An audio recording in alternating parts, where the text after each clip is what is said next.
සුබ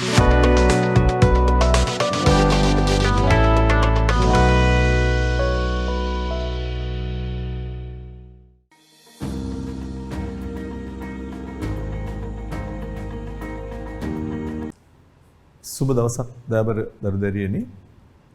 අදත් අපි ඔබ සමග එකතු වෙන්නේ 2021 උසස් පෙළ හදාරන දරුවන්ට නව නිපුණතාවක කොටසක් සාකච්ඡා කරන්න. මේ නිපුණතාවයේ තියෙන වැදගත්කම තමයි අපි මේ 13 වසරේ තියෙන පළවෙනිම නිපුණතාව සාකච්ඡා කිරීම කරන්නේ. ඒ 7 වෙනි නිපුණතාව මුදල් මිල මට්ටම් බැංකු කියන කොටස. මේක මම හිතනවා ඔබට අවශ්‍ය මූලික දැනුම මම ලබා දුන්නා පහුගිය එකෙන්. මුදල් කියන්නේ මොනවද? මුදලේ කාර්යයන් මොනවද?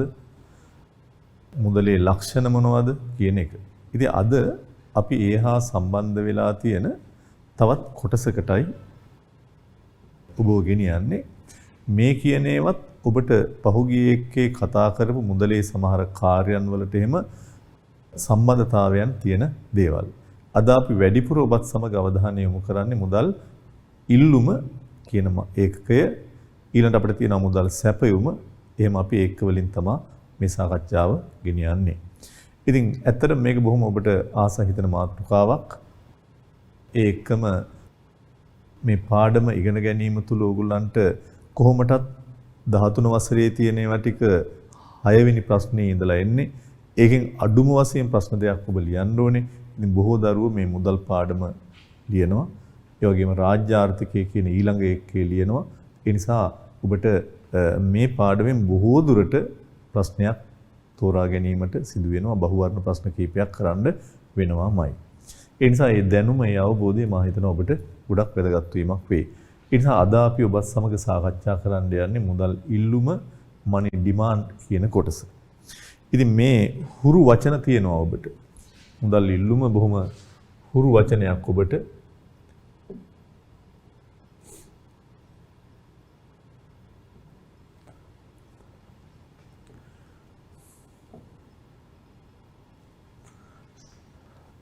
අද අපි කතා කරන්නේ මුදල් සම්බන්ධ ඉල්ලුම. ඔබ දන්නවා මුදල් කියන්නේ මොකද්ද?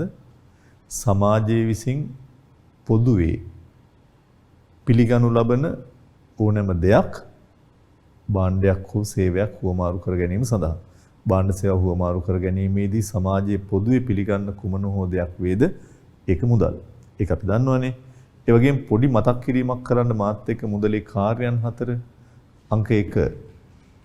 මුදලේ පළවෙනි කාර්යය තමයි හුවමාරු මාධ්‍යයක් නොහොත් විනිමය මාධ්‍යයක් ලෙස කටයුතු කිරීම. වටිනාකමේ සන්නිධියක්, වටිනාකමේ මිනුම් දණ්ඩක්, විලම්භිත ගෙවුම් මාධ්‍යයක්. ඒ වගේම මුදලේ ලක්ෂණ තියෙනවා පොදු පිළිගැනීම, ඒත් එක්කම අනුකරණ නොහැකියාව වගේ දේවල්, ගෙන යාමේ හැකියාව, කුඩා කොටස් වලට විභේදනය කරන්න පුළුවන් හැකියාව හැම එකක්ම. අද අපි ඔබත් එක්ක සාකච්ඡා කරන්න යන මාතෘකාව ඉතා වැදගත්. දැන් මුදල් කියන පාඩම සාමාන්‍යයෙන් O level වලත් යන්තම් ඔබ යම් යම් විෂයන් හරහා ඉගෙන ගත්තට මුදල් ඉල්ලුම වගේ පැතිවලට එනවා අඩුයි. එතකොට මුදල් ඉල්ලුම හඳුන්වන්නේ මෙහෙම. පුද්ගලයෝ තමන් සතු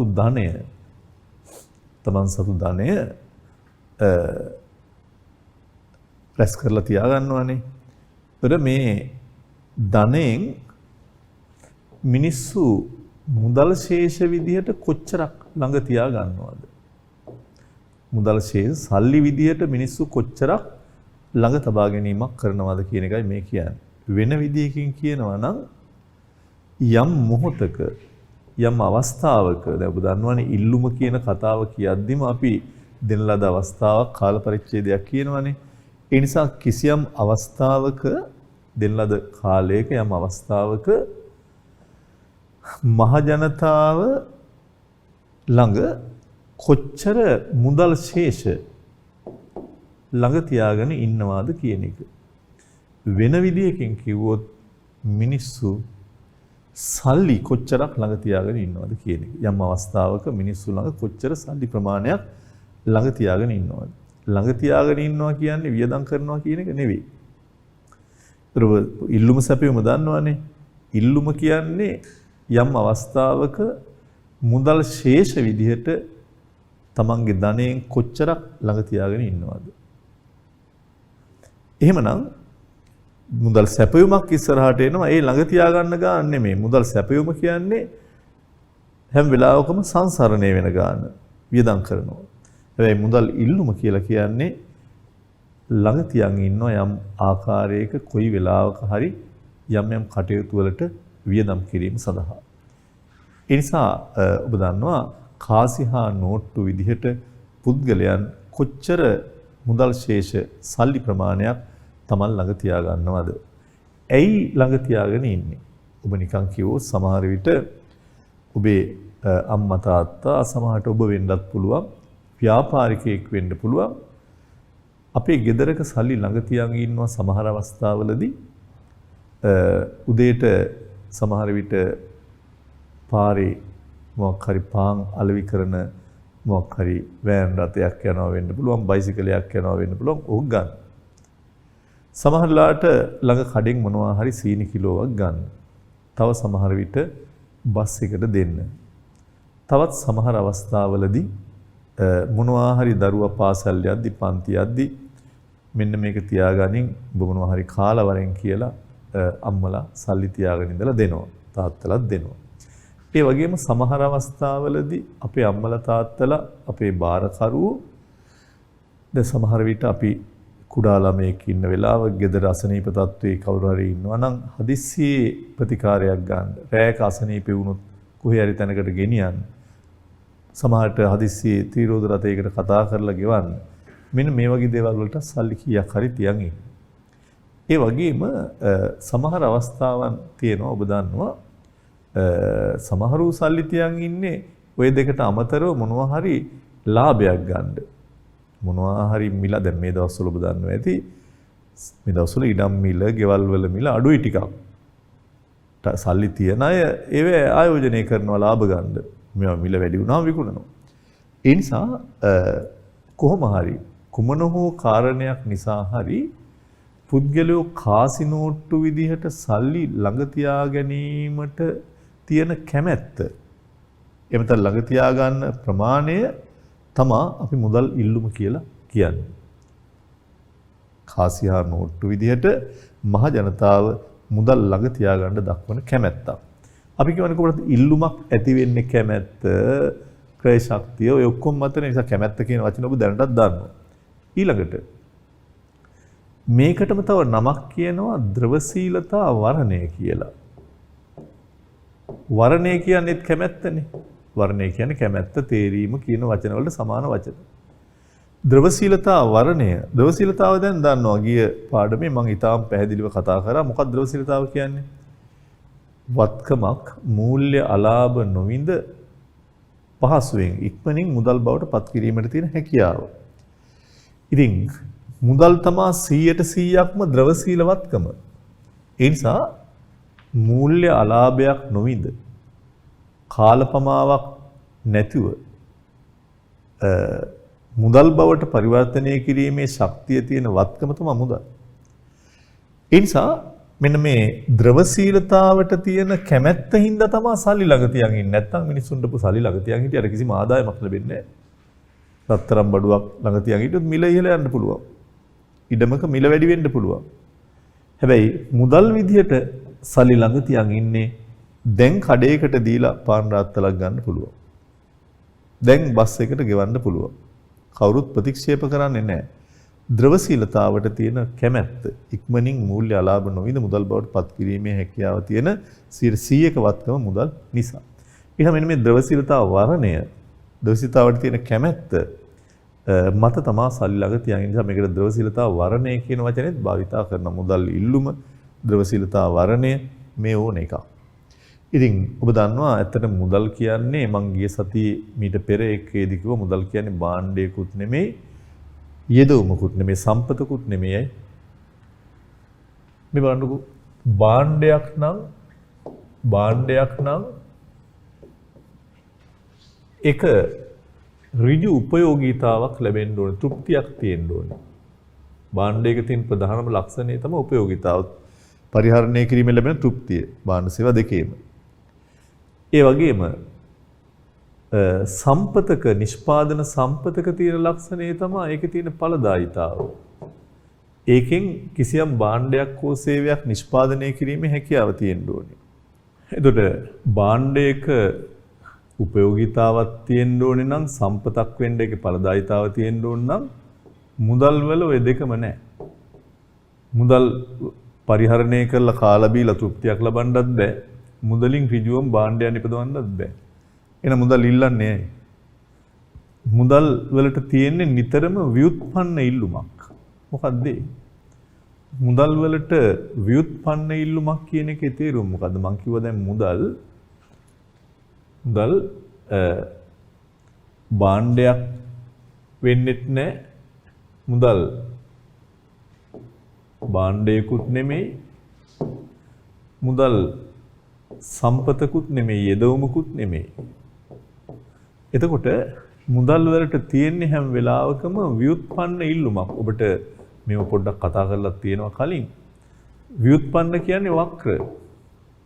ඒ කියන්නේ මුදල් වලින් එක්ක යම් දෙයක් ගන්න. මුදල් වලින් වෙන දෙයක් ගන්න. මුදල් වලින් ආහාරයක් අරගෙන තමයි කන්න වෙන්නේ. මුදල් දීලා ට්‍රැක්ටරයක් අරන් තමයි නිෂ්පාදනය කරන්න වෙන්නේ.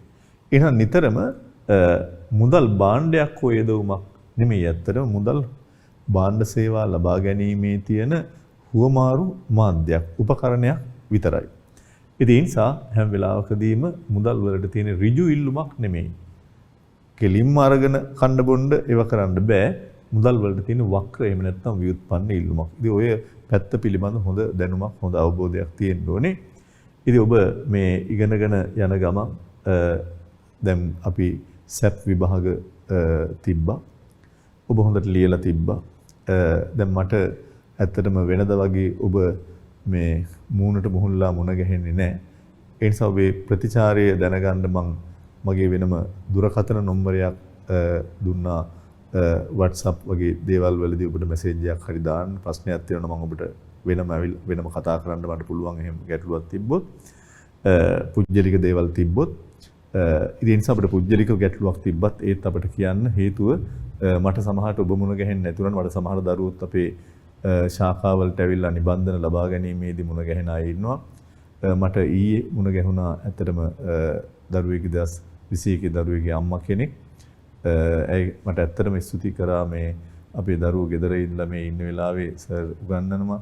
ඒක හොඳට දරුවෝ අහගෙන ඉන්නවා, තේරුම් ගන්නවා කියන කතාව අපිට ඇහෙද්දි ඇත්තටම සතුටුයි. හේතුව අපටත් මේ ප්‍රතිචාරය එන්නේ ඒ තුලින් තමයි අපිට වැදගත් වීමක් වෙන්නේ. ඒ තව දෙයක් හැබැයි කිව්වා සමහර දරුවන්ට වෛද්‍යවරු ළඟට පවා එක්කන් යන්න වෙනවා මේ දවස්වල ගෙදරට වෙලා හිර වෙලා ඉන්න එකත් එක්ක කියලා. ඉතින් ඔබ ඒවා ඕනෑමට වැඩි හිතන්න එපා. ඔබට යම් පාඩමක් තේරුන්නේ නැතුනොත් බැරුණොත් අපිට තව කල් තියෙනවා ටිකක්. අපි භෞතිකව පටන් ගත්තත් නැත් ප්‍රශ්න පත්‍ර සාකච්ඡා කිරීම හා ඔබ වෙනුවෙන් අපි ඇත්තටම ඉන්නවා. ඒ නිසා ඔබ කිසිම ආරවුලක් හිතේ තියාගන්න දෙයක් නැහැ විභාගය ගැන හෝ වෙන දෙයක් ගැන. ඔබ සතුටින් ඉන්න. එතකොට තමයි ඔබට මේ මතක තියාගන්න හෝ අනිත් දේවල් කරගන්න පුළුවන් වෙන්නේ. ඒ නිසා ඔබේ ජීවිතේ තව ගොඩාක් කාලයක් තියෙනවා අනාගතයේ විසඳ ගන්න ප්‍රශ්න විසඳ ගන්න. විභාගය කියන්නේ එක පැත්තක් විතරයි. ඒ නිසා ජීවිතේම නෙමෙයි විභාගය කියන්නේ. ඒ නිසා මේ ගැන ඒ වෙනුවෙන් අපි ඉන්නවා. ඒ නිසා ඒකට බය වෙන්න දෙයක් නැහැ. ඔබ ඔබේ කටයුත්ත කරන් යන්න අපි ඔබට අවශ්‍ය සියලු දේ අපේ සක්‍ය ආයතනය හරහා සියලු සම්පත් පාවිච්චි කරලා ඔබට ඒවා අවශ්‍ය ආකාරයට ලබා දීම් කරනවා. හොඳයි. ඉතින් දැන් එහෙනම් මම ඊළඟට කතා කරන්න යන්නේ මොකද්ද? මුදල් ඉල්ලුම එහෙම නැත්නම් මුදලට තියෙන කැමැත්ත, මුදල් ළඟ තියාගන්න තියෙන කැමැත්ත, දවසිලතා වරණය, මුදල් ඉල්ලුම නිතරම චේතනා තුනකින් තමයි මිනිස්සු තියන් ඉන්නේ. ඔබ චේතනා ගැන දන්නවනේ. චේතනා කියන්නේ ඇයි තියන් ඉන්නේ? ඇයි මුදල් ඉල්ලුම් කරන්න කියන එක. එක චේතනාවක් තමයි ගනුදෙනු චේතනාව. තව එකක් ආරක්ෂණ චේතනාව. අනිත් එක සමපේක්ෂණ චේතනාව. තුනක් මං කිව්වා කියමු ගනුදෙනු ආරක්ෂණ සමපේක්ෂණ. ඔබ දන්නවනේ මේ සාර්ව ආර්ථික විද්‍යාවේ පියා ජෝන් මේනාඩ් කේන්ස්. ඉතින් කේන්ස්ට අනුව තමයි මම මේ විග්‍රහය කරන්නේ. ජෝන් මේනාඩ් කේන්ස්ගේ අදහස අනුව මුදල් ළඟ තියන් ඉන්නේ ළඟ තියන්න කැමැත්ත දක්වන්නේ ගනුදෙනු ආරක්ෂණ හා සම්පේක්ෂණ කියන චේතනා තුන යටතේ. ඒතර ඔබේ මූලික හැඳින්වීම ඔන්න මම කතා කිරීමක් කරා පිටු අංක 11 යටතේ හැඳින්වීම ඔබට දැන් ලියා ගන්න පුළුවන්. මුදල් ඉල්ලුම යන්නෙන් අදහස් කරනුයේ කිසියම් අවස්ථාවක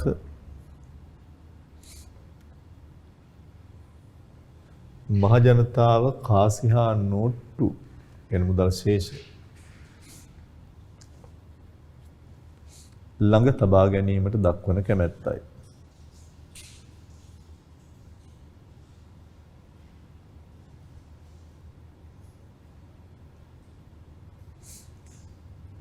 එනම් පුද්ගලයන් සතු සම්පූර්ණ ධනයෙන් මුදල් ශේෂ වශයෙන් තබා ගන්නා කොටස. මේකට ද්‍රවශීලතා වරණය. ද්‍රවශීලතාවට තියෙන කැමැත්ත, ඉක්මනින් හා මූල්‍ය ලාභ නොවිඳ මුදල් බවට පත් කිරීමේ හැකියාවට තියෙන කැමැත්ත මත තමයි මේවා ළඟ තියන් ඉන්නේ.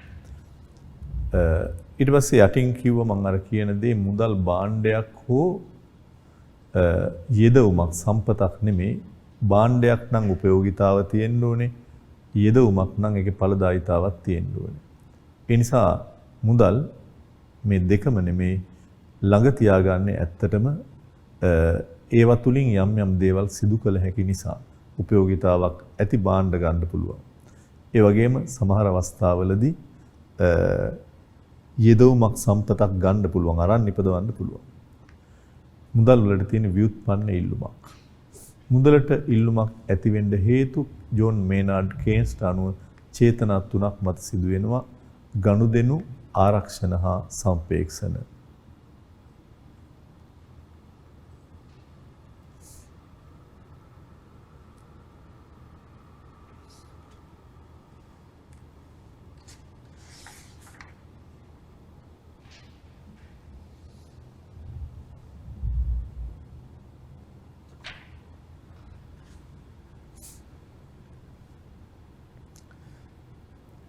පළවෙනි එක අපි ගන්නවා ඉතින් ඔබේ පුට් නෝට් එකක් තියෙනවා රටක මුදල් ඉල්ලුම් කරන්නේ මහ ජනතාව විතරක් නෙමේ රජය මහ බැංකුව වාණිජ බැංකුව යන ආයතන මුදල් ළඟ තියාගන්න කැමැත්තක් දක්වනවා.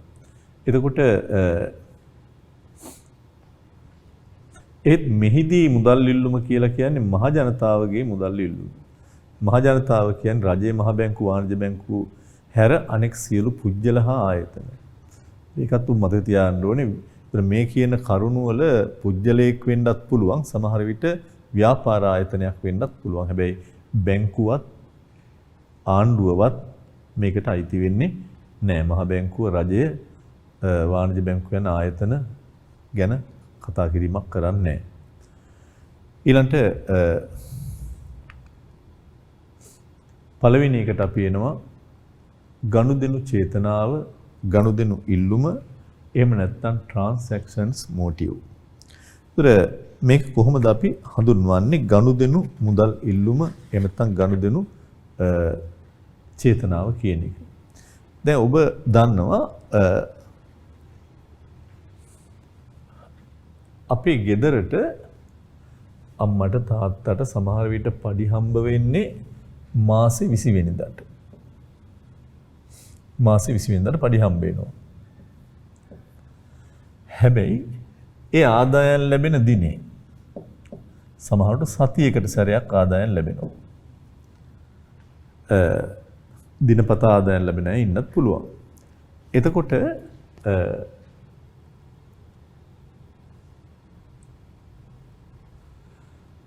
ඒ නිසා ආදායම් ලැබෙන දිනේ ගත්තොත් මාසේ 20 වෙනිදා අපි හිතමු මාර්තු 20. හැබැයි හැමදාම උදේට පාන් රාත්තලක් ගන්න වෙනවා. හැමදාම දරුවෝ පාසල් යන කාලේ නම් පාසල් යනවා සල්ලි කීයක් හරි දෙන්න ඕනේ. සමහර විටක අපිට සතියකට සැරයක් සහල් සීනි මේවා ලබා ගන්නත් වෙනවා. එතකොට ඔය පුද්ගලයෙක් පැත්තෙන් මං කිව්වේ. ඔබේ අහල පහල දින කඩයක් ව්‍යාපාරයක් හිතන්නකෝ. දැන් එයාට වුණත් සමහර විට මේ ආදායම් ලැබෙන අවස්ථා සමහර ව්‍යාපාර තියෙනවා. තුග වෙලෙන්දෝ ඉන්න පුළුවන්, සිල්ලර වෙලෙන්දෝ ඉන්න පුළුවන්. විවිධ සමහර දවස්වල ආදායම් ඇත්තෙම නැහැ. සමහර අපි හිතමු බයිසිකලයකින් භාණ්ඩ අලෙවි කරන පුජ්‍යලයක් ගත්තොත්, ව්‍යාපාර ආයතනයක් ගත්තොත් සමහර දාට විකිනෙන්නේ නැහැ. නමුත් වියදම් කරන්න වෙනවා. ඒ නිසා හොඳට මතක තියාගන්න ඕනේ ආදායම් ලැබෙන දිනේ හා වියදම් කරන දිනේ අතර යම් කාල පමාවක් තියෙනවා. මෙන්න මේක තමයි වැදගත්ම දේ. ආදායම් ලැබෙන දිනේ වියදම් කරන දිනේ අතර කාල පමාවක් දකින්න පුළුවන්. ඒ නිසා මේ හින්දා අපට බොහෝ විට වියදම් කරන්න හැමදාම අතේ සල්ලි තියෙන්නේ නැහැ. දැන් ඔබ දන්නවා ඇති සමහර ඇමරිකාව කියලා හිතන්නකො. ඇමරිකාවේ හැම සිකුරාදාට තමයි පඩි දෙන්නේ හැම සතියෙම. සිකුරාදාට වැටුප් ගෙවනවා. ඒ සතිය වැඩ කරපු සල්ලි සිකුරාදා දෙනවා. ඉතින් මිනිස්සු ඔක්කොම සිකුරාදා ෆ්‍රයිඩේ නයිට් සමහරු සිකුරාදා වෙද්දිම නගරයෙන් එළියට යනවා වාහනවල. ගිහිල්ලා කොහේ හරි ඈතකට ගිහිල්ලා සෙනසුරාදා ඉරිදා කාලා බීලා සම්පූර්ණයෙන්ම තමන්ගේ රැකියා ජීවිතයෙන් බැහැර වෙලා ගිහිල්ලා කොහේ හරි විනෝද වෙලා ආයේ ඉරිදා හවසට ඇවිල්ලා ආයේ රාජකාරී කරනවා. ඒතර මිනිස්සුන්ට ආදායම් ලැබෙන්නේ සිකුරාදාට. වියදම් කරන්න වෙනවා. ඉතින් සතිය පුරාම තව සල්ලි ටිකක් තියාගන්න වෙයි. සමුදා, අඟහරුවාදා, බදාදා, බ්‍රහස්පතින්දා ඒ දවස්වල වියදම් කරන්න වෙනවා. ඒ වගේ අපටත් මාසෙකට සැරයක් සල්ලි හම්බ වෙනවා නම් ඒ වගේ තමයි. ව්‍යාපාරයකටත් ඒ වගේ. සමහර විට හැමදාම සල්ලි එකතු වෙන්නේ නැහැ. ඒතර මේ ආදායම් හා වියදම් කරන කාල පරාසයක් තියෙනවා. කාල පරාසයක් තියෙනවා. කාල පමාවක් තියෙනවා. මේ දෙක සමාන නැහැ. ඒ කියන්නේ සමකාලිකව කියන වචනේ දාලා තියෙනවා මේ එක මාකින් ස්කීම් එක. කාලේ සමාන නැහැ. ආදායම් ලැබෙන දිනේ වියදම් කරන්නේ නැහැ. මෙන්න මේ නිසා එදිනෙදා කටයුතු පවත්වා යන්න සල්ලි කීයක් හෝ තියාගන්න වෙනවා. ඒ නිසා මේ ගනුදෙනු චේතනාව සඳහා මිනිස්සු මුදල් වලට කරන ඉල්ලුම. ඒ නිසා මුදල් ඉල්ලුම කියන්නේ කාසි නෝට්ටු විදිහට මුදල් ශේෂ ළඟ තියාගන්න මිනිස්සු දක්වන කැමැත්ත. එහෙනම් ගනුදෙනු චේතනාව සඳහා මිනිස්සු මුදල් ළඟ තියාගන්න කැමති වෙන්නේ ඇයි? විශේෂයෙන් එදිනෙදා ගනුදෙනු පියවා ගන්න. එදිනෙදා ආහාර පාන ලබා ගන්න ගමන් වියදම් සඳහා ඒ වගේ ව්‍යාපාර ආයතනත් එදිනෙදා කටයුතු වලට සල්ලි ළඟ තියා ගන්න අවස්ථාවල් තියෙනවා. ව්‍යාපාරයකත් එදිනෙදා වියදම් තියෙනවා සමහර විට. දිනපතා ගෙවීම් කරන්න වෙනවා. ව්‍යාපාරේ වැඩ කරන සේවකට දෛනික වැඩ ගෙවන්න වෙනවා සමහර විට. ඒ නිසා එක දේවල් වල තියෙනවා. ඒතර මේ කොයි පැත්ත අපි කතා කරත් මේක තමයි ගනුදෙනු චේතනාවට තියෙන මුදල් ඉල්ලුම. තව පැත්තක් මම ඔබට කියනවා. දැන් ජනතාව ගනුදෙනු චේතනාවෙන් මුදල් ඉල්ලද්දී පුද්ගලයෙක් නම් ඒ පුද්ගලයාගේ ආදායම මත තමා කොච්චරක් මුදල් ගනුදෙනු වලට ළඟ තියා ගන්නවද කියලා තීන්දුව කරන්නේ. මාසෙට රුපියල් 10000ක් වැටුප් ලබන කෙනෙක් සමහර විට ගනුදෙනු වලට ළඟ තියා ගන්න දිනපතා ළඟ තියා ගන්න මුදල හරි අඩුයි වෙන්න පුළුවන්. රුපියල් ලක්ෂයක ආදායමක් ලබන කෙනෙක් මේ ගනුදෙනු වෙනුවෙන් තියා ගන්න මුදල ඊට වඩා වැඩි වෙන්න පුළුවන්. ලක්ෂ 2ක් ලබන කෙනෙක් ඊට වඩා වැඩි වෙන්න පුළුවන්. සමහර අවස්ථාවන් වලදී ඔබ දන්නවා ගෙදර ගෘහමූලිකයා වෙන්නේ පියාණන් සමහර ගවල්වල ගෘහමූලිකයක් වෙනවා. නමුත් ඒ පියා සමහරට ගෙදරට අම්මට දෙනවා මේ මාසෙ වියදමට සල්ලි ටිකක්. ඒතර අන්න ඒ ටික තමයි මේ ගනුදෙනු චේතනාවේ ඇත්තට මුදල් ඉල්ලුම කියලා අපි කියන්නේ. ඒක ඒ පවුලේ ආදායම් මත තීන්දුව වෙන ප්‍රධාන කාරණයක්. රටක ගත්තොත් ඒ රටේ දල ජාතික ආදායම, නාමික දල ජාතික ආදායම කියන වචනේ මත තියාගෙන ඇති ඔබ. ඒ රටේම ජාතික ආදායම් මත තමයි රටේම ඉන්න මිනිස්සු කොච්චරක් ගනුදෙනු සඳහා සල්ලි ළඟ තියන් ඉන්නවද කියන එක තීන්දුව වෙන්නේ. ඉතින් ඒ නිසා මේ මුදල් වලට තියෙන ඉල්ලුම demand money තීරණය වෙන ගනුදෙනු චේතනාවෙන්, ඒ කියන්නේ අපි හිතමු transaction කියලා අපි ගත්තේ ගනුදෙනු චේතනාවෙන් මුදල් වලට තියෙන ඉල්ලුම තීරණය වෙන්නේ ප්‍රධාන වශයෙන්ම ඇත්තටම ආදායම කියන කාරණේ මත Y මත. ඒ නිසා ආදායම වැඩි වෙනකොට ගනුදෙනු වලට වැඩියෙන් සල්ලි ළඟ තියා ගන්නවා. අඩු වෙද්දී අඩු වෙනවා. ඒ නිසා මේ තියෙන සම්බන්ධේ හැම වෙලාවකදීම අනුලෝම සම්බන්ධයක් එහෙම නැත්නම් ධන සම්බන්ධයක් විදියටයි මේක තියෙන්නේ. ඒ නිසා ඔබට මේක ලියද්දී මේක මේ විදියට ලිව්වත් කමක් නැහැ. එහෙම නැත්නම් මේ විදියට ලිව්වත් කමක් නැහැ. මේක මුදල් මනි වලට තියෙන ඩිමාන්ඩ් එක ට්‍රාන්සැක්ෂන් ගනුදෙනු. ඒ නිසා මේ ගනුදෙනු චේතනාව සඳහා තියෙන මුදල් ඉල්ලුම ආදායමත් තමයි හැම වෙලාවකම තීන්දුව වීමක් වෙන්නේ. අපි ලියාගමු මේක.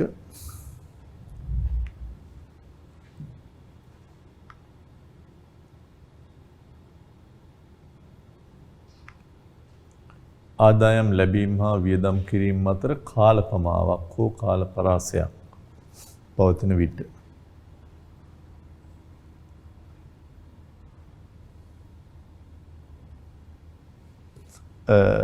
දෛනික ගනුදෙනු කාර්යක්ෂම අන්න ඒකත් වැදගත්. දැන් මම අතින් කියුන්නේ නැති වචනයක් තමයි මේක ගනුදෙනු කාර්යක්ෂමව සිදු වෙන්න ඒ කියන්නේ පහසු කරගන්න.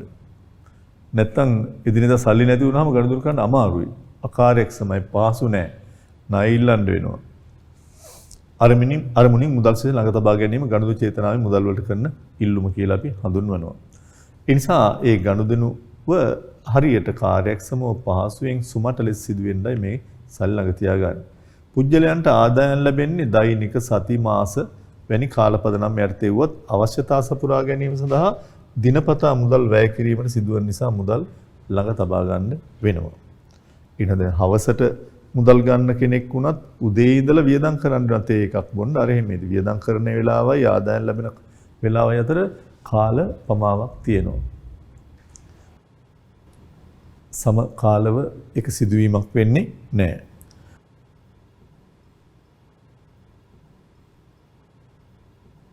ගනුදෙනු මුදල් ඉල්ලුම් සිතේ ඒක ඔබ ලියා ගන්න වෙනවා. ගනුදෙනු චේතනාවෙන් මුදලට ඇති ඉල්ලුම තීරණය කරන ප්‍රධාන සාධකය වන්නේ පුජ්‍යල ආදායම. ඒ කියන්නේ තනි පුජ්‍යලයක් නම් ආදායම. රටක නම් ජාතික ආදායම. ඒ අනුව කියන තැන ඉඳලා සටහනේ තියෙනවා ගනුදෙනු ඉල්ලුම් සිතේ යන්නේ අදහස් කරන අනෙක් කරුණු වෙනස් වෙතියෙද්දී ආදායම හා ගනුදෙනු මුදල් ඉල්ලුම අතර පවත්න අනුලෝම එහෙම නැත්නම් ධන සම්බන්ධතාව. එනම් ආදායම වැඩි වෙන විට ගනුදෙනු මුදල් ඉල්ලුම වැඩි වෙන බව හා අඩු වෙන විට ගනුදෙනු මුදල් ඉල්ලුම අඩු වෙන බවයි. වැඩි වෙද්දි වැඩි වෙනවා අඩු වෙද්දි අඩු වෙනවා. ඊළඟ ඒ සිතේ ඔබට ලියා ගන්න MDT money demand transactions FYY ආදායම.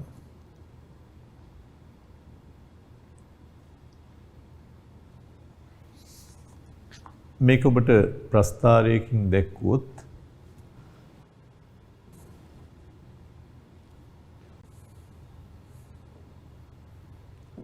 මේ අක්ෂයට අපි ආදායම කියන කාරණේ දාලා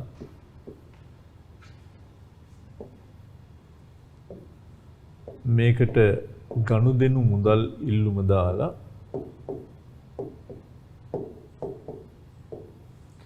වක්‍රයක් ඇන්දොත් අපි කිව්වා මේ දෙක අතර අනුලෝම සම්බන්ධතාවක් තියෙන නිසා මේ වගේ එන්නේ.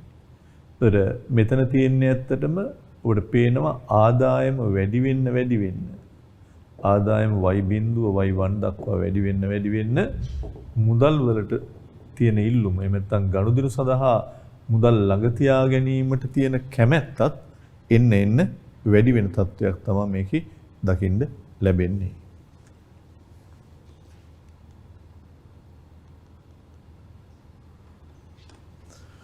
ඒතර හැම වෙලාවකම y බිඳුවේ ඉඳලා y1 දක්වා වැඩි වෙනකොට මේ ගනුදෙනු සඳහා තියෙන මුදල් ඉල්ලුම වැඩි වෙන්න පුළුවන් L බිඳුව L1 අඩු වෙද්දි අඩු වෙන්න පුළුවන්. අනුලෝම සම්බන්ධයක් තමයි මේකේ දකින්න තියෙන්නේ. හොඳයි. ඒකත් ප්‍රස්ථාරය ඔබට ඇඳ ගන්න හැකියාවක් තියෙනවා.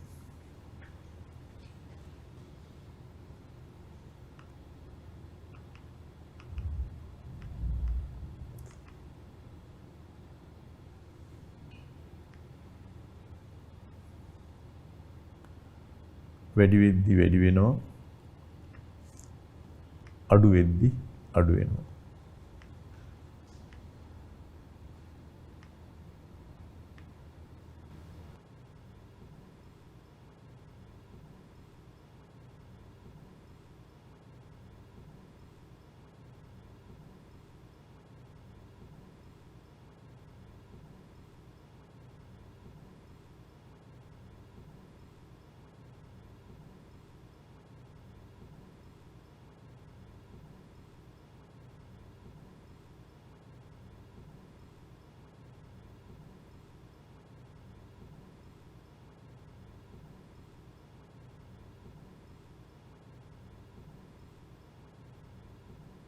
ඊළඟට යටින් ඔබට සටහනක් තියෙනවා වෙනම.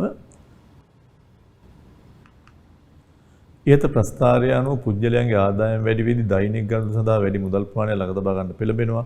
අඩු වෙද්දී අඩුයි. ආයතනයකුත් ඒ වගේ ඔබ පුජ්‍යලයන් කියද්දී දෙපැත්ත මතක තියාගන්න රජය මහ බැංකුව වගේ ඒවා ඇරෙන්න පුජ්‍යලයෝ ආයතන ජනතාව කියලා අපි කතා කරන්නේ මේ පැත්ත. රටක ගත්තොත් ජාතික ආදායම් වැඩි වෙන්න ඉල්ලුම් වැඩි අඩු වෙද්දී අඩුයි කියන පැත්තයි අපි කතා කිරීමක් කරන්නේ.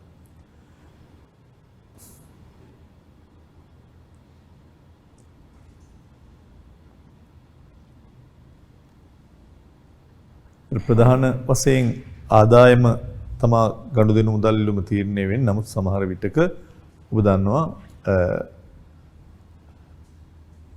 වෙනත් සාධකත් බලපෑමක් ඇති වෙන්න පුළුවන් මේ වගේ පොලි අනුපාත මිල මට්ටම් ඒවා. ඒ නිසා අපේක්ෂාවන් මේ ඕනේ දෙයක්. ඒවා ගැන පස්සේ කතා කිරීමක් කරමු. ඊළඟට මම එනවා ආරක්ෂණ චේතනාව එමෙත ආරක්ෂණ මුදල් ඉල්ලුම ප්‍රිකෝෂනරි කියන එක. මොකද්ද ආරක්ෂණ මුදල් ඉල්ලුම?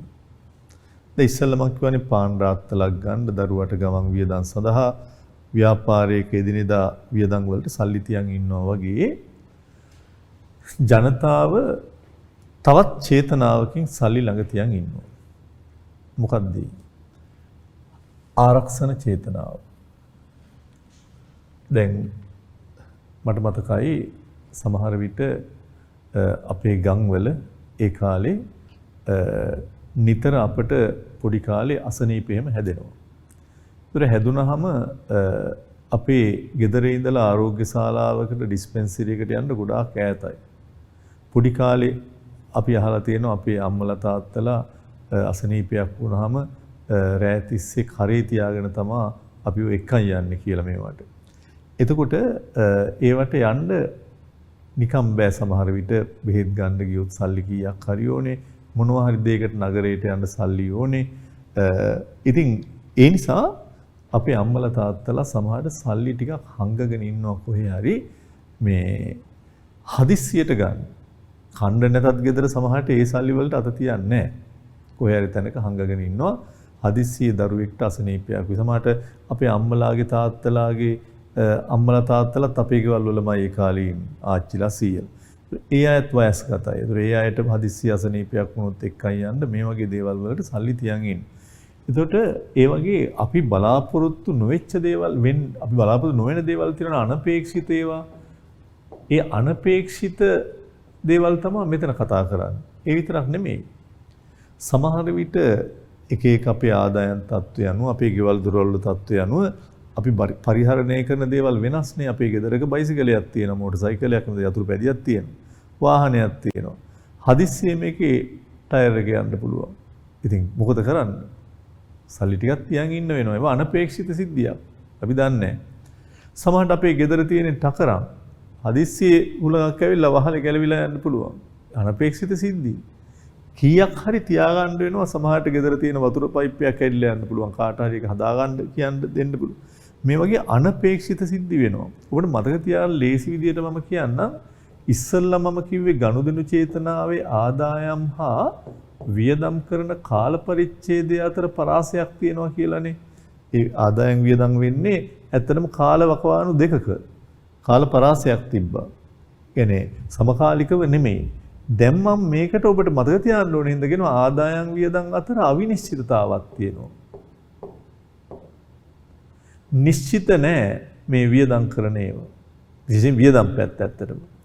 ඒතර අවිනිශ්චිතතාවක් තියෙනවා කොයි වෙලාවේ වියදම් කරන්න වේද කියන එක අපි දන්නේ නැහැ.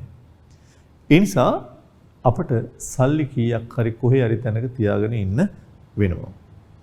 දැන් සමහරට මෙහෙමත් වෙනවානේ අපිට නොදන්නවා අපේ ගෙදරකට අමුත් එක්ක එන්න පුළුවන්. හදිස්සියේ නෑදෑයෙක් කොහේ හරි යන ගමන් මම මේ ඇවිල්ලා යන්න ආවේ කියලා ඉන්න පුළුවන්. අපේ ගෙදර හැම වෙලාවකම අපේ සාමාන්‍ය ගෙදර කන බොන ඒවාම දෙන්න බෑ අමුත් එක්ක ආවහම. සමහරට අපි ළඟ කඩේකින් පපඩම් පැකට්ටයක් ගන්නවා වෙන්න පුළුවන්, සැමන් ටින් එකක් ගන්නවා වෙන්න පුළුවන්. මොනවා හරි අන්න ඒ වගේ පොඩි පොඩි දේවල් වලට මේ අපි අපේක්ෂා නොකරපු දේවල් වලට සල්ලි කීයක් හරි අපේ ගෙදර අපේ අම්මලා තාත්තලා හෝ කවුරු හරි කෙනෙක් තියන් ඉන්නවා. ඒ නිසා අන්නේ ඉල්ලුමයි මේ ආදායමයි වියදමයි අතර වෙන මේ අනපේක්ෂිත සිදුවීම් අවිනිශ්චිත බවට මුහුණ දීම සඳහා අපි මුදල් ළඟ තියන් ඉන්නවා. මුදල් ශේෂ වී ඒ වෙලාවේ රත්තරන් බඩුව උගස් කරලා ගන්න තරම් සල්ලි නැහැ. ඒ වෙලාවේ බැංකුව වලට ගිහිල්ලා මේ ගන්න ටෙලර් මැෂින් එකට දාලා ටක් ගාලා සල්ලි අරන් එන්න කාලයක් නැහැ. ඒ නිසා සල්ලි ළඟ තියන් ඉන්නවා. ඉතින් මේකත් ඇත්තටම ගොඩාක් පිට ආදායම් මත තමයි තීන්දුව වෙන්නේ. ආදායම් වැඩි ගෙදරක සල්ලි ටිකක් වැඩියෙන් මේ කොටස තියන් ඉන්නවා. අඩු ගෙවල් වල අඩුවෙන් තියන් ඉන්නවා. ඒ නිසා ආරක්ෂණ චේතනාව සඳහා තියෙන ඉල්ලුමත් ආදායම මත තීරණය වෙන නිසා මේකත් ආදායම් මත තීරණය වෙන නිසා ගොඩක් විට අපි සිතයක් විදිහට ගද්දි මේකත් වයි කියන වයිවල සිතයක් විදිහට තමයි අපි ගන්නෙ. ඒ නිසා මේකත් අපිට ඕනම් ප්‍රස්ථාරයකුත් ඇඳ ගන්න හැකියාවක් තියෙනවා. ආදායම් ලැබීමේ විසඳන කාල පරිච්ඡේද පිළිබඳ අවිනිශ්චිතතාවක් තියෙනවා. අනපේක්ෂිතව හටගත හැකි වියදම් කාර්යක්ෂම දැන් ඒකත් ඇත්තට මේ ඒ වගේ වෙලාවක අපිට පහසු වෙන්න කාර්යක්ෂම වෙන්න සුමට කරගන්න තමයි මේ සල්ලි ළඟ තියාගෙන ඉන්නේ අපේ වැඩේ. ඊළඟ ඒකෙත් පැහැදිලි හැඳින්වීමක් ඔබට තියෙනවා. ආරක්ෂණ චේතනාව මත මුදල් ඉල්ලුම් කරන්නේ කලින් සැලසුම් නොකළ වියදම්, ලෙඩ රෝග, හදිසි විපත්, උත්සව වැනි දේ කාර්යක්ෂමව පියවා ගැනීම සඳහා උත්සවත් වෙන්න පුළුවන්නේ. සමහර විට අනපේක්ෂිත දරුවෙක්ගේ සමහර විට වැඩි වියටපත් වීමක් අනපේක්ෂිත සිද්ධියක් වෙන්න පුළුවන්. ඒ නිසා ඒ වගේ දේවල් වලට සල්ලි කීයක් හරි ගෙවල් වල තියන් ඉන්න අවස්ථාවල් දකින්න පුළුවන්. ඊට ඔබට කැමති එකක් ඔබට හුරු එකක් මතක තියාගන්න පුළුවන් උදාහරණයක්. ආරක්ෂණ මුදල් ඉල්ලුම් සිතය ඒකත් ආදායම මත්තම හැම වෙලාවකම රැඳී පවතින්නේ. ඒ නිසා ඒකත් ආදායම සමග අනුලෝම සම්බන්ධතාවයක් තමයි දකින්න තියෙන්නේ. ඒක ලියා ගන්න තියෙන කොටසක් ආරක්ෂණ චේතනාවෙන් මුදලට ඇති ඉල්ලුමද පුජ්‍යලයාගේ ආදායම් මත රඳා පවතී කියන ටික ලියන්න ඕනේ. සිතයත් ලියන්න ඕනේ. අපි ලියද්දි ආදායම් වැඩි වෙද්දී ඉල්ලුම වැඩි වෙනවා, අඩු වෙද්දී අඩු වෙනවා. ඒ නිසා අනුලෝම සම්බන්ධතාවයක් තියෙනවා.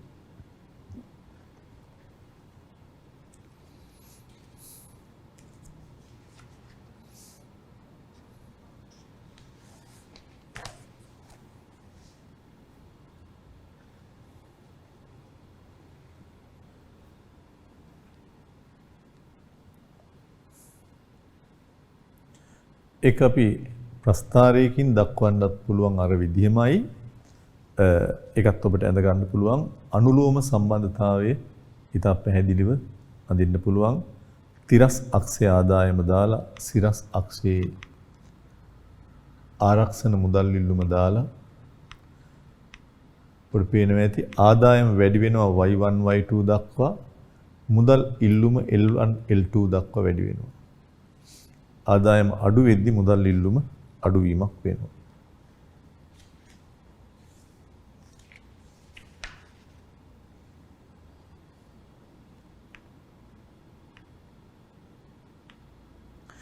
ඊතල දාලා අර වගේම ඇඳ ගන්න පුළුවන්.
ඉහත ප්‍රස්ථාර සටහනට අනුව පුජ්‍යලයන්ගේ ආදායම් වැඩි වෙද්දී ආරක්ෂණ අරමුණු මත වැඩි මුදල් ප්‍රමාණයක් ලබා ගන්න පිළිබඳ අතර අඩු වෙද්දී අඩුයි කියලා කියනවා.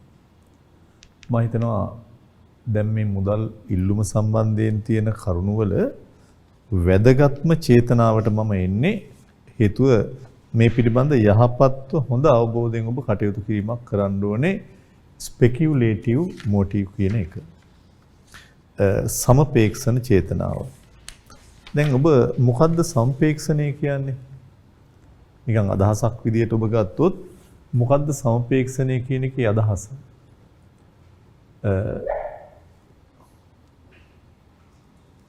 සම්පේක්ෂණ චේතනාව නොත් සමපේක්ෂණය කියන්නේ හැම වෙලාවකදීම අනාගතයේ ඇති වෙන වෙනස්කම් වලින් ලාභ ගැනීම කියන එක. සම්පේක්ෂණය කියන්නේ අනාගතයේ මොනවා හරි වෙනසක් වුණාම ඒ තුලින් අපිට ලාභ ගන්න හැකියාවක් තියෙනවා සම්පේක්ෂණය. අන්න ඒ සඳහා සමහර විට මුදල් ටිකක් අපි ළඟ තියන් ඉන්නවා. දැන් ඔබ දන්නවනේ මුදල් ඉල්ලුම කියන්නේ මොකද්ද? කාසි නෝට්ටු විදිහට මුදල් ශේෂ ළඟ තියාගන්න මිනිසු දක්වන කැමැත්ත යම් අවස්ථාවක්. මේ වෙලාවේ කොච්චරක් අපේ ගෙදර සල්ලි ළඟ තියන් ඉන්නවද යම් චේතනාවකට. ගනුදෙනු චේතනාව කිව්වේ දිනදා බඩු මුට්ටු ගන්න ගමන් වියදම් ඒවා. පුජ්‍යලයක් හෝ ආයතනය. ආරක්ෂණ චේතනාව කිව්වේ අනපේක්ෂිත ලෙස ඇතිවිය හැකි සිද්ධියකට සල්ලි ටිකක් ළඟ තියාගෙන ඉඳීම. දැන් මම කතා කරන්නේ සමපේක්ෂණය. ඒ කියන්නේ විශේෂයෙන්ම මොනවා හරි අනාගතයේ ඇතිවිය හැකි සිදුවීමකින් ලාභයක් ගන්න සල්ලි තියන් ඉන්නේ. මම තව ඔබට පොඩි දෙයක් කිව්වොත් ඇත්තටම සමපේක්ෂණ චේතනාවෙන් මුදල් ළඟ තියාගෙන ඉන්නවා කියන එක බැඳිලා තියෙන්නේ මුදලේ වටිනාකමේ සන්නිධියක් කියන කාර්යයක් සමග. දැන් හිතන්න ගනුදෙනු චේතනාවට තියෙන මුදල් ඉල්ලුම කියලා. ගනුදෙනු චේතනාව කියන්නේ ආදායම් ලැබෙන දිනේ හා වියදම් කරන දිනේ අතර කාලපමාව නිසා ළඟ තියන් ඉන්නේ. ගනුදෙනු චේතනාවෙන් මුදල් සඳහා තියෙන ඉල්ලුම ගත්තොත් ඇත්තටම ගනුදෙනු සඳහා මිනිස්සු මුදල් ඉල්ලීමක් කරද්දී ඒක බැඳිලා තියෙනවා හුවමාරු මාධ්‍යයක් කියන මුදලේ කාර්යයත් සමග. මම මේ ටිකක් වැඩිපුර යම් දෙයක් කිව්වට මේ විභාගෙදී ඇවිල්ලා තියෙනවා. හුවමාරු මාධ්‍යයක් කියන්නේ මොකද්ද? භාණ්ඩාසය හුවමාරු කරන්න ගනුදෙනු කරනවා කියන එකනේ. ඒතර ගනුදෙනු චේතනාවෙන් මුදල් ඉල්ලුම හුවමාරු මාධ්‍යයකට සම්බන්ධලා තියෙනවා. සමපේක්ෂණ මුදල් ඉල්ලුම වටිනාකමේ සන්නිධියක් ධනෙ රැස් කරලා තියෙනවා. ඒතර පුජ්‍යලේක් සම්පේක්ෂණ චේතනාවෙන් මුදල් ඉල්ලනවා කියලා කියන්නේ අනාගතයේ මූල්‍ය වත්කම් වල ඔන්නම අලුත් වචනයක් ඔබට කියනවා අනාගතයේ මූල්‍ය වත්කම්. ඒවට අපි නමක් කියනවා පිළිනපත්. තිලින නෙමෙයි පිළින. පිළිනපත් කිව්වහම භාණ්ඩාගාර බිල්පත් වෙන්න පුළුවන් මොනවා හරි උපකරණ වෙන්න පුළුවන්. ඒ නිසා අනාගතයේ මෙන්න මේ මූල්‍ය වත්කම් වල එහෙම නැත්නම් පිළිනපත් වල ඇති වෙන වෙනස්කම් වලින් ඒ පිළිනපත් වල මිල වටිනාකමේ ඇති වෙන වෙනස්කම් වලින් ලාභ ගන්න තමයි මේ සල්ලි ළඟ තියන් ඉන්නේ. ඒතර වටිනාකමේ සම්නිධියක් කියන්නේ ධනෙ රැස් කර ගන්න මාධ්‍යයක් නේ මුදල්. ඒ නිසා ඇයි සමපේක්ෂණ චේතනාවෙන් මුදල් ළඟ තියන් ඉන්නේ? මෙන්න මේ මූල්‍ය වත්කම් වල අනාගත වෙළඳපොළ තුල මූල්‍ය වෙළඳපොලේ මූල්‍ය වත්කම් වල මිල ගණන් එහෙම යනවා. දැන් ගොඩක් ළමයි නිතරම මේක උගන්වද්දි පිළිනපත් කියන්නේ මොනවද කියලා අහනවා. භාණ්ඩාගාර බිල්පත් වෙන්න පුළුවන් සමහරට භාණ්ඩාගාර බැඳුම් කර වෙන්න පුළුවන් මේ හැම එකම පිළිනපතක්. ඒතර මේ පිළිනපත් වල මිල ගණන් නිතර උච්චාවචනය වෙනවා. ඒවෙන් ලාභ ගන්න ධනෙ රැස් කරලා තියන් ඉන්නවා. සල්ලි ටිකක් ළඟ තියාගෙන ඉන්නවා. ඒතර මෙතන කාසිහා නෝට්ටු විදිහට මුදල් ශේෂ ළඟ තියාගෙන ඉන්නේ. ඇයි? ගනුදෙනු සීනි කිලෝවක් ගන්නවත්, ගෙදරට කවුරු හරි හදිස්සියේ කඩා වැටුනොත් පපඩම් පැකට්ටයක් ගන්නවත්, එහෙම නැත්නම් අසනීපයක් වුණොත් බෙහෙත් ගන්නවත් නෙමෙයි. දැන් ලාභ අපේක්ෂාවෙන් සල්ලි ළඟ තියන් ඉන්නේ. කොහොමද ලාභ ගන්නෙ? මේ පිළිනපත් වල මිල ගණන් ඉහළ පහළ යාම තුල වෙළඳ පොලේ ඇති වෙන වෙනස්කම් මත ලාභයක් ලබා ගන්න තමයි මේ සල්ලි ළඟ තබා ගැනීමක් කරන්නේ. එතකොට අපි දැන් ඊළඟට මම කෙටියෙන් මෙතන කිව්වොත් එතකොට පිළිනපත්වල මිල ගණන් තීරණය වෙද්දී පිළිනපත්වල මිල තීරණය වීම වෙනවා ගොඩක් විට රටේ වෙළඳ පොලේ තියෙන පොලි අනුපාතිකයේ මත. දැන් මම ගොඩක් දේවල් කිව්වට මම දන්නවා ඔබට පැහැදිලි නෑ මේ කාරණේ. ඒකයි මම මේ කාරණේ නිතර ප්‍රශ්න පත්‍රය අහන්නෙත් ඔබ මේ සියලු දේවල් හරියට දන්නවද කියන එක. ඊට දැන් අපේ මාතෘකාව සමපේක්ෂණ චේතනාව ඒක ගොඩක් විට වටිනාකමේ සන්නිධියක කාර්ය සමග බැඳිලා තියෙනවා. සන්නිධියක් කියන්නේ මුදලින් ධනෙ රැස් කරලා තියෙනවා කියන එක මුදල් ශේෂ විදිහට. ඊළඟට අපි දැන් කියනවා ඇයි එහෙම මුදලින් ධනෙ තියන් ඉන්නේ? විශේෂයෙන් මූල්‍ය වෙළඳ පොලේ මේ මූල්‍ය වත්කම් නොහොත් පිළිනපත්වල ඇතිවෙන මිල වෙනස්කම් වලින් වාසි ලබා ගැනීම සඳහා ඒවෙන් මිල වෙනස්කම් ඇති වෙනවා පොලි අනුපාතවල ඇතිවෙන ඉහළ පහළ යාම මත. ඉතින් ඒ නිසා ඔය කාරණේ මම දැන් විස්තර කරනවා ඉස්සෙල්ලා ඔබට මේ හැඳින්වීම ලියාගත්තට පස්සේ. මදිනාගේ සටහන ඔබ ළඟ තියෙනවා.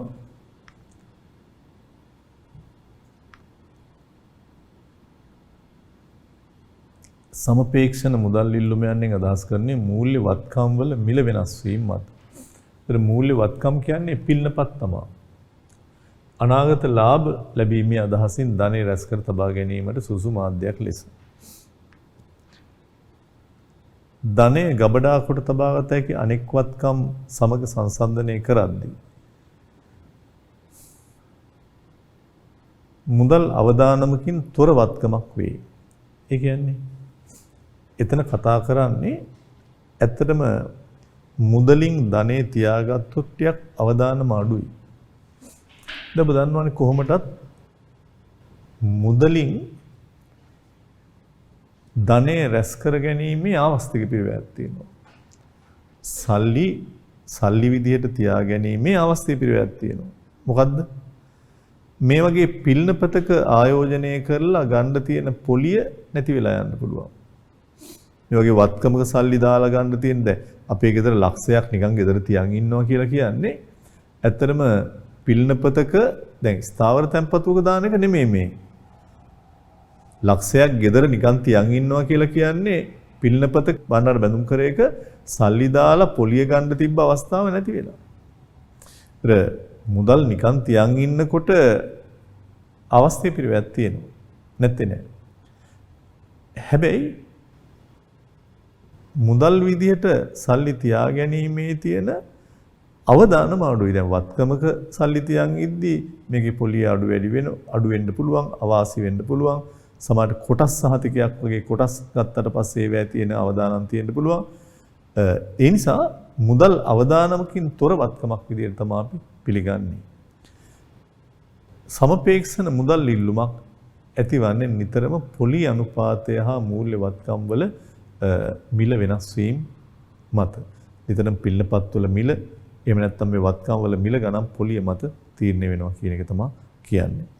ඒතර ඔබේ සටහනේ ඒ කොටස පොඩ්ඩක් ලියා ගන්න වෙනවා.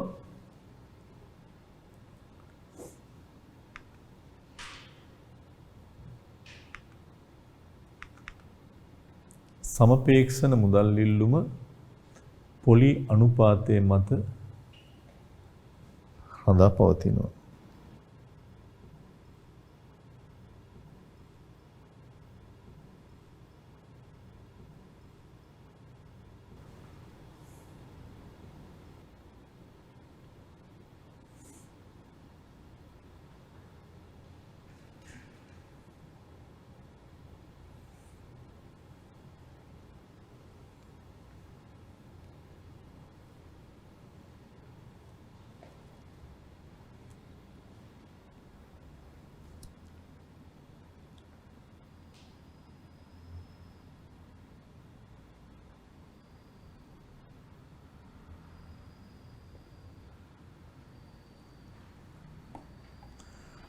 මෙතන තියෙන වැදගත් කාරණයක් මම ඊළඟට ඔබට පැහැදිලි කරන්න යන්නේ.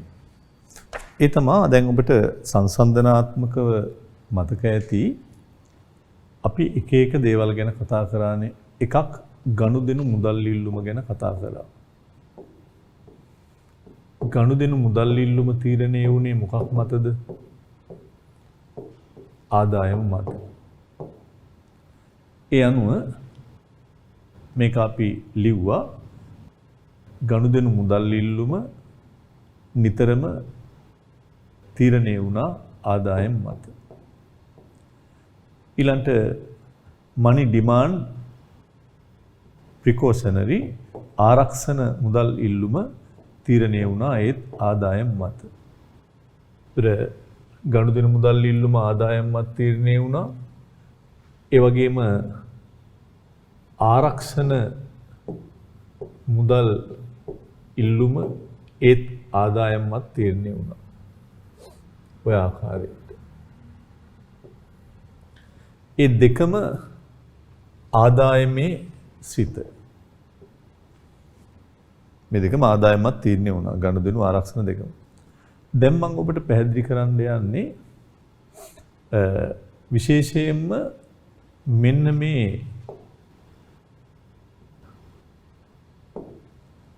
සමපේක්ෂණ මුදල් ඉල්ලුම මොකක් මත තීරණය වෙන දෙයක්ද කියන එක. මේක ඉතාම වැදගත්. ආයෙ මතක් කරොත් සම්පේක්ෂණ මුදල් ඉල්ලුමෙන් කියන්නේ පිළිනපත්වල හෝ එහෙම නැත්නම් වත්කම් වල වෙළඳපොළ මිල වෙනස් වීම වලින් ලාභ ගන්නයි මුදල් ළඟ තියාගෙන ඉන්නේ. සමපේක්ෂණ මුදල් ඉල්ලුම තීරණය වෙන්නේ පොලි අනුපාතිකය මත.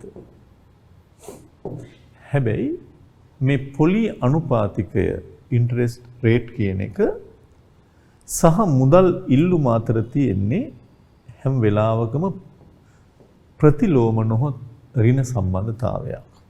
ප්‍රතිලෝම නොහොත් ඍණ සම්බන්ධතාවයක්.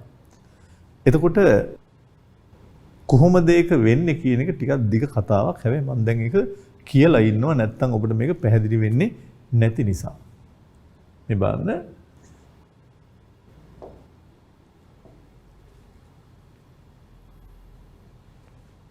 මෙහෙම. හොඳට මතක තියාගන්න මම මේ කියන එක. මේක හොඳට ඔලුවට ගන්න ඕනේ ඔබ. මේක තමයි නිතර ප්‍රශ්නවල ඔබෙන් අහන්නේ. ඔන්න බලන්න.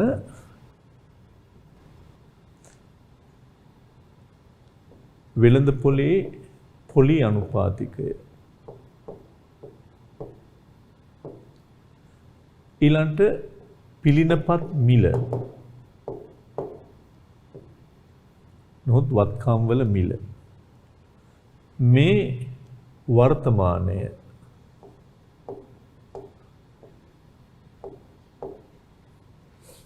මේ අනාගතය අනාගතෙත් මම ඕකම ලියනවා. පොලි අනුපාතය පිළිනපත් වල මිල. පිළිනපත් කියන්නේ භාණ්ඩාගාර බිල්පත් බැඳුම් කර ඒවා. මම කියන එක හොඳටම මතක තියාගැනීමක් කරන්න ඕනේ ඔබ. right?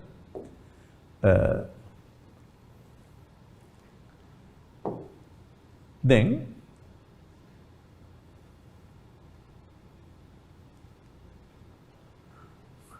මම මේ වර්තමානය හා අනාගතය කියලා බෙදන්න හේතුවකුත් තියෙනවා.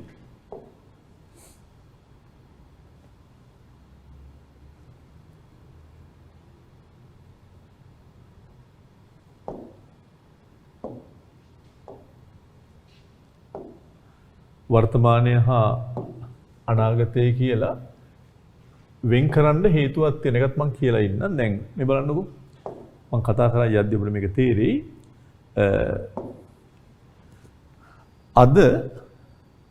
අද බැංකු පොලි අනුපාතිකය. මෙතන පොලි අනුපාතිකය කියලා කතා කරන්නේ මේ වර්තමානයේ වෙළඳ පොලේ බැංකු පොලිය කියලා හිතන්නකෝ. එතකොට බැංකු පොලි අනුපාතය අද වැඩි වුණොත් බැංකු පොලි අනුපාතය අද වැඩි වුණොත් සාමාන්‍යයෙන් අපි අපේක්ෂා කරනවා අනාගතයේ අඩු වෙයි කියලා. ඔබ නිකම් මැනේජර් කෙනෙක්ගෙන් අහන්නකෝ දැන් මේ දවස්වල පොලිය කොහොමද කියලා. එයා කියනවා පොලිය හොඳටම බැහැලා. හැබැයි යා නිතර කියන කතාවක් තමයි පොලිය නම් මෙහෙම දිගට තියෙන්නේ නැහැ ඉස්සරහට වැඩි වෙයි. ඒක තමයි සාමාන්‍යයෙන් අපේ තියෙන උපකල්පනය. එතකොට බැංකු පොලිය අනුපාතයේ ඉහළ යද්දී වර්තමානයේ නම් අනාගතයේ පොලිය අනුපාතය අඩු වෙන්න පුළුවන්. එතකොට මේ පොලිය අනුපාතිකයයි පිළිනපත්වල මිලයි අතර තියෙන්නේ ප්‍රතිලෝම සම්බන්ධයක්. ඒකත් මම පොඩ්ඩක් මෙතන හදනවා. මේ පිළිනපත්වල මිල තීරණය වෙන්නේ වාර්ෂිකව ඒ පිළිනපත් වලින් ලැබෙන ආදායම පොලි අනුපාතයෙන් බෙදලා වාර්ෂික පොලි අනුපාතයෙන් බෙදලා. ඒතර මේ පොලි අනුපාතය වැඩි වෙන්න මේ යට උත්තරේ වැඩි වෙන්න මේක අඩු වෙනවනේ. ඒතර මේක යට එක අඩු වෙන්න මේක වැඩි වෙනවා. ඒතර මෙතනින්ම මේ සම්බන්ධ කියනවා. දැන් මේවා ලොකු කතන්දර මේවා කොහොමද ආවේ අරවම හොයන්න යන්න එපා. නමුත් පිළිනපත්වල මිලයි පොලි අනුපාතය අතර තියෙන්නේ නිතරම ප්‍රතිලෝම සම්බන්ධය. වාර්ෂික ඉපැයීම වාර්ෂික පොලි අනුපාතය. වාර්ෂික ආදායම හෝ ඉපැයීම කියලා ගත්තට කමක් නැහැ. හොඳයි එහෙනම් අපි අද මෙතනින් මේ කොටස හමාර කරමු. ලබන සතියේ නැවත ඔබ සමග එකතු වෙන බලාපොරොත්තු වෙමි. ඔබ සැමට සුබ දවසක් ප්‍රාර්ථනා කරමු.